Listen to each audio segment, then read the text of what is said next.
Hey FA Nation, Justin Fensterman here, and we've got 3 games on tap for tonight's DFS NBA playoff action. Let's talk about some of the value on FanDuel and DraftKings for tonight's DFS NBA value video right here on FantasyAlarm.com. At point guard, Tyrese Maxey. There aren't too many reliable options at point guard this evening, and we have to be encouraged that Maxey is coming off of a game in which he took 23 shots. He has shot the ball very well from beyond the arc this series, and we should see him take 12 to 15 shots tonight.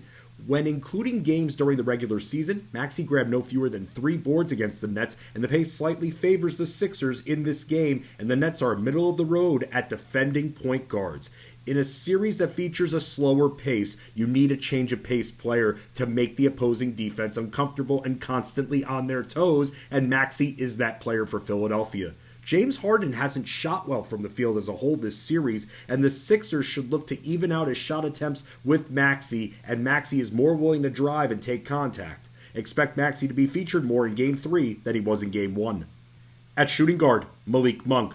Monk has had an incredible series, scoring 18-plus points and taking 13 or more shots in both contests. Monk has scored no fewer than 16 points in 5 total contests against the Warriors this season, and the Warriors are a bottom 10 team in the league at covering shooting guards. He's been crushing the Warriors inside the arc for the most part, but he is doing damage from beyond the arc as well, hitting at least 42% of his threes in both games. Monk isn't fully reliant on scoring. He's pulled down 3 boards or more in both games this series and 6 or more in 3 of 5 contests against the defending champs. He can rotate to both guard spots and help run plays as well, and he dropped nearly 4 dimes per game throughout the regular season. He's played 29 minutes or more in both games this series. At small forward, Andrew Wiggins. Wiggins is dealing with a sore shoulder, but if he's out there, we should expect him to play 35 to 40 minutes, and he's dropped 30 DraftKings points in both of his previous games in this series, and with no Draymond Green in the lineup tonight, he should look to attack the basket more.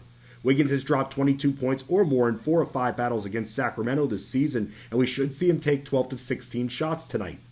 He's looking at a usage percentage exceeding 21, and being that he should play more inside, we should see his rebounding potential increase. Sacramento ranks 23rd in the league at containing small forwards.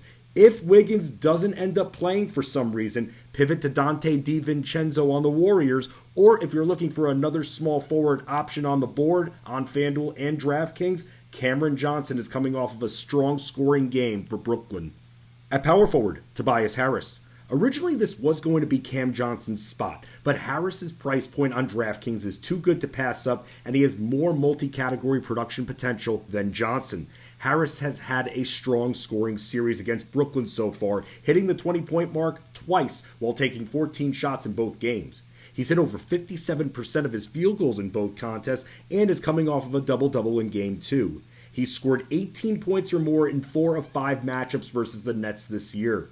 He shot over 50% from the field during the season and nearly 40% from downtown, and the pace favors Philly in this game. Finally at center, DeAndre Ayton. Seeing Ayton take double-digit shots in both games in this series is very encouraging. He continues to sink high-percentage mid-range jumpers, and the Clippers centers aren't good defenders, and they rank in the bottom 5 in the league at defending the position. Ayton is coming off of a double-double, and he should be able to continue succeeding in the post, and he grabbed no fewer than 8 boards in either game.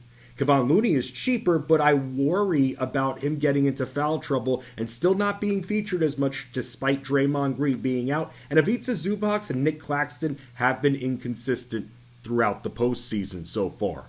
And that is your DFS NBA value video, FA Nation. I'm sure a lot of you are wondering why I didn't include Warriors forward center Jonathan Kuminga, being that Draymond Green is suspended for tonight's game. That is because he doesn't qualify for the rules of this video, being that he qualifies at small forward on FanDuel and power forward and center on DraftKings. No dice for him to be included in the value video 5. Good luck tonight.